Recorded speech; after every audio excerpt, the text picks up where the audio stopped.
Kdysi dávno se Anubis poprvé objevil jako vojevůdce ve službách Apepa. Za svá vítězství si vysloužil Apepovu chválu a úctu, ale zároveň si vysloužil závist svých kolegů. Anubisovy ambice však byly ještě větší. Když vystavil Apepa nestabilním účinkům antického léčebného zařízení, dozvěděl se Anubis o cenných antických zbraních. Očích Goa'uldů, 6 draukamech používaných k pohonu zbraně ničící planety. Nakonec měl pocit, že jeho pozice je natolik zajištěná, že zavraždil Apepa. Odstranil symbionta z jeho hostitele a pohltil Apepa před ostatními a prohlásil se za císaře Goa'uldů. Anubis však podcenil Apepovi stoupence a moc soupeřících vládců. Rád dokázal v Apepově jméně shromáždit ostatní a ve 300 let trvající občanské válce Anubis se porazil. Ra se stal novým vládcem Goa'uldské říše a Anubis byl vyhnán. Superzbraň byla zničena a Ra přerozdělil oči mezi sebe. Apophise, Osirise, Seteše a Tiamata. O tisíce let později se znovu objevil Anubis a nabídl zničení Asgardů výměnou za vedení vládců soustavy. Rozzuřený Ra proti němu vedl další válku, ale Anubis dokázal přežít. Po jeho konečné porážce rukou Ra se vládci soustavy pokusili Anubise zavraždit. Během této doby Anubis nalezl několik antických výzkumů o povznesení. Chtěl pokračovat k povznesení, aniž by se musel obávat vládců soustavy, a tak jim dovolil, aby uvěřili, že je konečně mrtvý. Anubis odcestoval na Kep a podrobil se zkouškám zlotřilé antičky Omide Sally.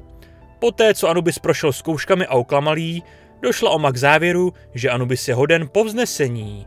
Teprve když zahájila proces povznesení, uvědomila si, jak je skutečně zlý. To už ale bylo pozdě, protože Oma nebyla schopná sama Anubise seslat zpátky.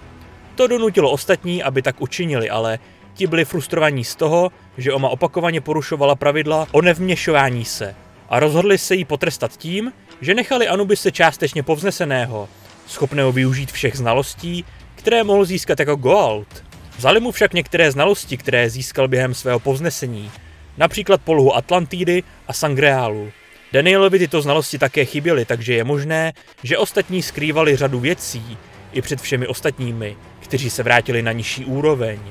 Poté Anubis existoval v podobě energie, kterou udržoval neporušenou pomocí osobního silového pole, což mu pravděpodobně umožňovalo objevit se na hmotné úrovni, aniž by použil své schopnosti nebo si vzal lidského hostitele.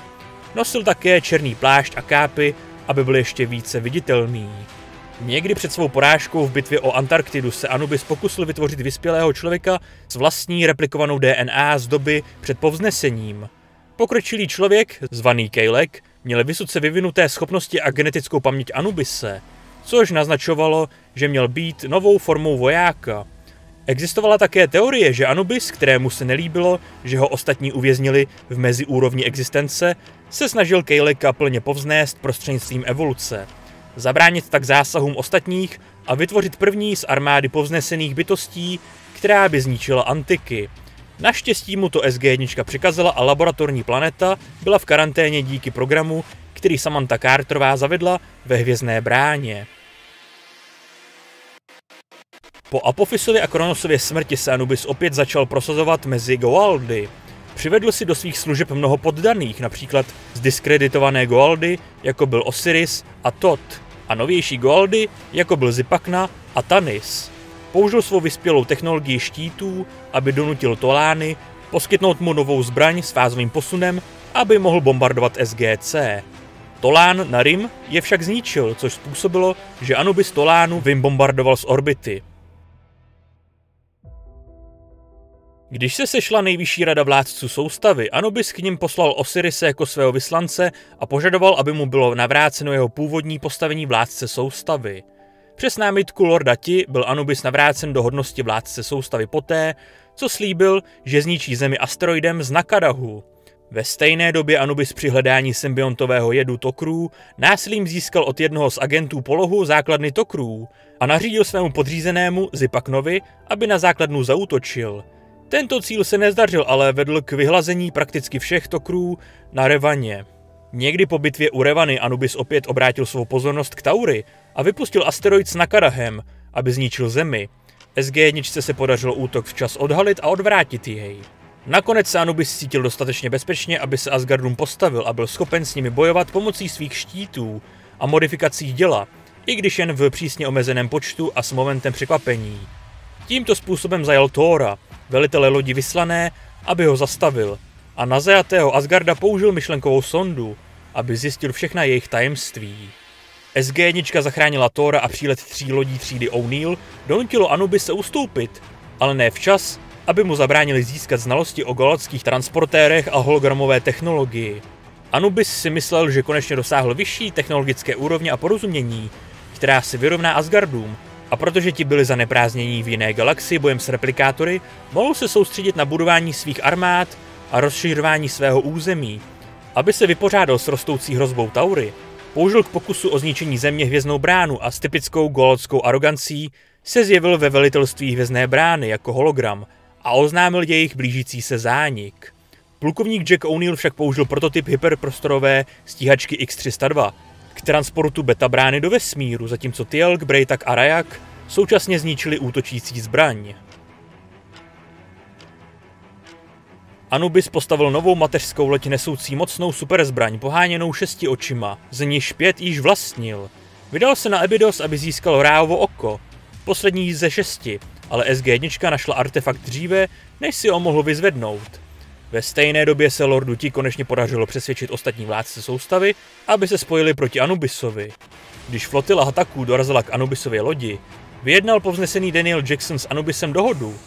Oko výměnou za bezpečnost Abydosu. Anubis souhlasil, ale jakmile získal svou odměnu, zničil celou flotilu spojenými silami oka a pak se obrátil, aby zničil Abydos. Rozlobený a zrazený Jackson se na Anubise vrhl svými silami, ale Oma Desala Daniela zastavila a ten zmizel v proudu světla. Anubis bez váhání planetu zničil, ale ne dříve, než Oma pomohla obyvatelům Abydosu se povznést. O několik měsíců později SG-1 s pomocí navráceného doktora Daniela Jacksona naplánovala zničení Anubisovy mateřské lodi. Jackson a Jonas Quinn našli kritickou slabinu, zatímco O'Neill a Carterová použili hyperprostorovou stíhačku X-302, aby obešli štíty lodi a zničili Anubisovu superzbraň. To umožnilo vládcům soustavy zničit plavidla, ale jen polovina plánu byla splněna, protože ti, kvůli senilitě, způsobené věkem, zmatkoval a útok odvolal. Anubis navzdory své ztrátě získal novou kořist v podobě zajatého Jonase. Použil na Jonase sondu mysli a dozvěděl se, kde se nachází Langara a její ložiska na Kadrie. Jeho loď se vznášela nad hlavním městem Kelowna. Anubis převzal kontrolu nad planetou a začal s těžbou na Kadrie, aby mohl obnovit svou zbraň.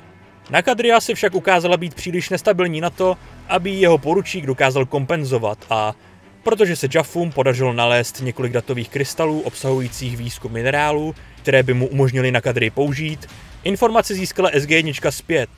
Ve stejné době zničila spojená aliance vládců soustavy, které vedl Baal, Anubisovu loď, což ho přimělo k útěku v únikovém modulu. Anubis vycítil hrozbu javské rebelie a začal zkoumat způsob, jak vytvořit nové pěšáky. S využitím technologie antického léčebného zařízení a vzpomínek Jonase Quinna na Egerii, Anubis sestrojil armádu téměř nezničitelných kulových bojovníků, ovládaných prázdnými goldskými symbionty, zrozenými z královny spřízněné s Anubisem. Kůl bojovníci byli mnohem lepší než Jaffové, téměř nezastavitelní a naprosto oddaní Anubisovi. Anubis tak rychle získal zpět mnoho ztracených pozic, když zničil mnoho menších Goldů, včetně Ramiuse a Tilgatha, a pohltil jejich javské armády do své vlastní. SG-1 a Jacob Carter však pronikli na základnu na Tartaru a zabili jeho královnu Atota, čímž zabránili vytvoření dalších bojovníků. Někdy poté, co SGC získalo vlastní antické léčebné zařízení, začalo ve spolupráci s Tokry vyvíjet zbraň schopnou neutralizovat Anubisovy kůl bojovníky a pracovali na mimozemské stanovišti Alpha. Anubis se o této zbrani dozvěděl a zaútočil na stanoviště Alpha, ale nepodařilo se mu ji zničit. Když se dozvěděl o úložišti vědomostí Antiku na P3X439, poslal tam vojsko, aby jej zajistilo. Plukovníkovi Jacku O'Neillovi se však podařilo stáhnout vědomosti do své mysli a poté úložiště zničit a uprchnout.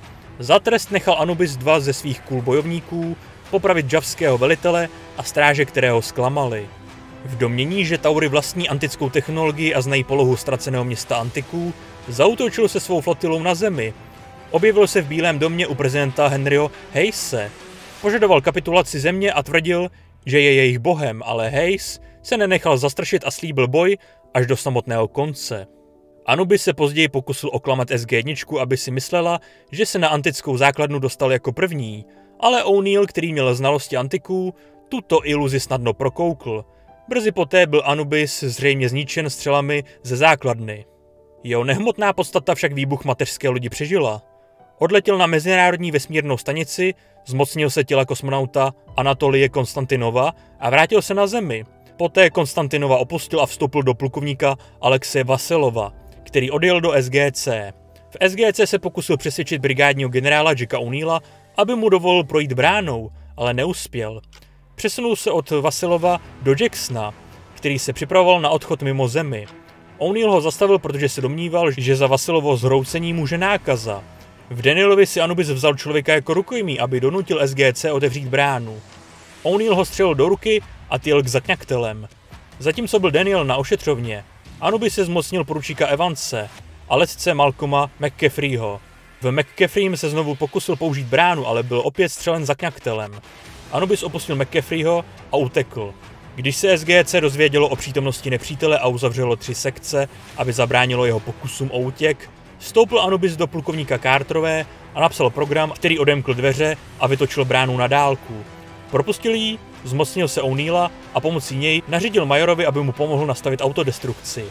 V O'Neillovi se Anubis dostal do místnosti s bránu, ale když se chystal odejít, Vasilov ho napadl a přísahal, že je oba zabije, pokud si Anubis místo něj nevezme jeho tělo. Anubis se Vasilova zmocnil a odešel bránou. Naštěstí, než odešel, Carterová dokázala přeprogramovat vytáčecí sekvenci a místo toho ho poslala na KS-7535. Není známo, jak Anubis unikl z ledové planety, na kterou byl poslán. Nejpravděpodobnějším vysvětlením je, že na planetě někdo přistál omylem, ale bylo odhaleno, že je pánem, který stojí za Bálovým vzestupem k moci. Když replikátoři zahájili invazi do Mléčné dráhy, Anubis nařídil své flotile, aby na ně zaútočil čelně a umožnil tak replikátorům získat materiál. Když Jaffové obsadili Dakaru, Anubis nařídil Bálovi, aby se zmocnil flotily a získal planetu zpět za každou cenu. Protože věděl, že Anubis hodlá použít superzbraň na Dakaře ke zničení veškerého života v galaxii, spolupracoval Bál s plukovníkem Carterou a Jacobem Carterem na úpravě zbraně tak, aby zničila replikátory a ostatní formy života zůstaly nedotčené. Bál jim také poskytl program, který jim umožnil vytočit všechny adresy hvězdné brány současně. Neohrožený Anubis vzal zbývající kůl bojovníky a pokusil se uskutečnit svůj plán. Anubis vymyslel past na flotilu, kterou shromáždil národ svobodných Jaffů po bitvě u Dakary. Brejtak a Teal'c navrhli, že sjednotí Jaffy útokem na Tartarus, Anubisovu pevnost a planetu, kde vyráběl kůl bojovníky. Anubis však již tuto planetu opustil a jeho armáda, kterou vedl Bál, zahájila útok na Dakaru. Když vstoupil do bodu mezi povznesením a lidskou existencí, aby se vysmál Omje Desale, našel doktora Daniela Jacksona, který se také nacházel v bodě uprostřed, po své téměř smrtelné konfrontaci s replikátorem Carterové. Převzal na sebe podobu Jima, obtloustlého a drzého patrona, v astrálním bistru, který se Omje vysmíval a nenápadně Jacksona nasměroval směrem k Omje, jako příčině Anubisova povznesení. Když si Jackson uvědomil, že Jim je Anubis, pokusil se na vládce soustavy zaútočit, ale nemohl tak učinit, protože neměl žádné skutečné schopnosti. V té chvíli už měli kůl bojovníci zajištěnou kontrolu nad Dakarou a Anubis byl na místě, aby zničil veškerý život v Mléčné dráze. Právě tehdy Oma Desala, inspirována Danielovými činy a znechucená tím, jak ostatní využili Anubise k jejímu potrestání, přinutila Anubise dokončit jeho povznesení, než se s ním pustila do věčné bitvy. Ani jeden z nich nedokázal vyhrát, což bránilo Omje v tom, aby pomáhala ostatním s povznesením. Anubis se však také musel soustředit na boj s ní, což mu zabránilo, aby ještě někdy galaxii ohrozil.